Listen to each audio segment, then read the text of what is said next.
In the village of red earth and narrow paths, where footsteps were remembered by the dust they left behind, people used to say, "Time does not shout when it leaves, it walks away quietly.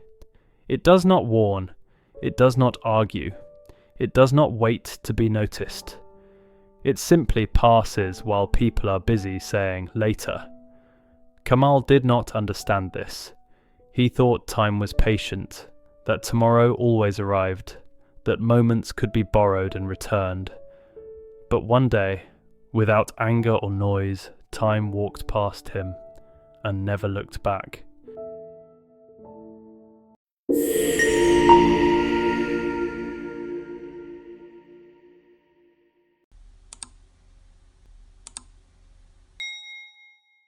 Kamal grew up in a small village where mornings came early and evenings came slowly.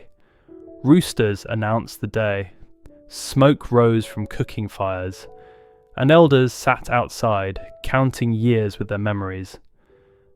Kamal was known for one thing. He is never in a hurry. When his mother asked him to fetch water, he said, "Later." When his father sent him on errands, he said, "I'll do it after." When neighbours called him for work before sunrise, he said, "There's time." There was always time. At the edge of the village lived an old woman everyone called Matiwa. She walked with a bent back and slow steps, but her eyes were sharp like someone who had seen too much life. Often she would call Kamal when he passed her hut. "Kamal," she would say softly, "do not play with time. It does not play fair." Kamal would smile, bow slightly, and continue walking. He thought she spoke in riddles because she was old. He did not know she spoke in warnings because she was wise. One dry season morning, a messenger ran through the village shouting names. There was work in the next town, good work, paid work, work that could change a household. Men rushed out, tying sandals, grabbing tools. Kamal heard the call, but stayed seated.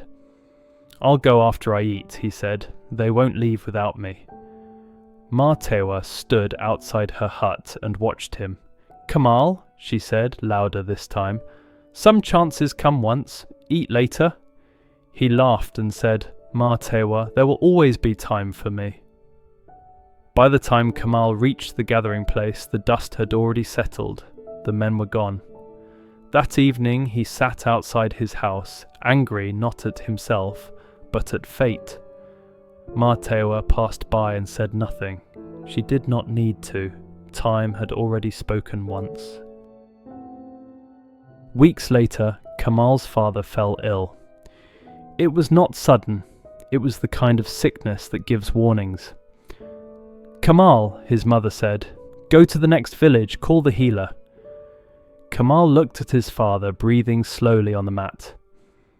"He'll be fine," he said. "I'll go in the morning." That night, rain fell heavily. Roads turned to mud. Paths disappeared. Before dawn, his father stopped breathing. Kamal stood frozen as women cried and men covered their heads. Later that day, Matiwa came and sat beside him. Her voice was low. "Time came for you yesterday," she said. "You told it to wait." Kamal tried to speak. No words came. For the first time in his life, time did not give him another chance.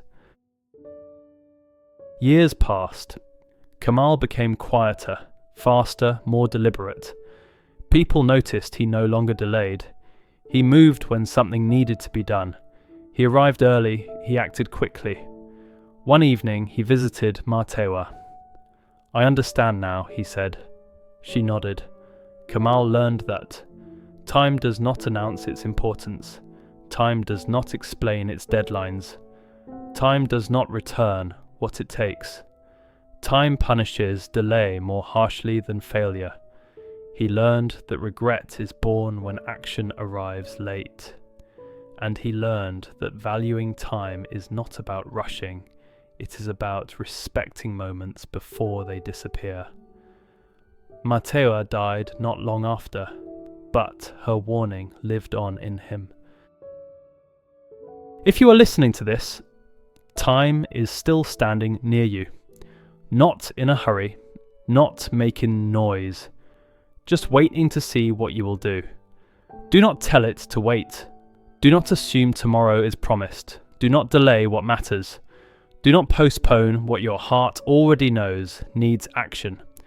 Because time does not leave all at once. It leaves in pieces. It leaves when you say later.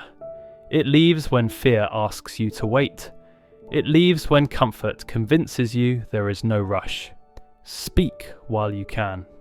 Go while the road is open. Act while the sun is still warm. There are words you will one day wish you had spoken. Steps you will wish you had taken. Moments you will wish you had honoured. Time does not punish loudly. It teaches quietly through regret. Because time waits for nobody. And one day, without anger, without warning, without a second chance, it will leave quietly, without asking whether you were ready.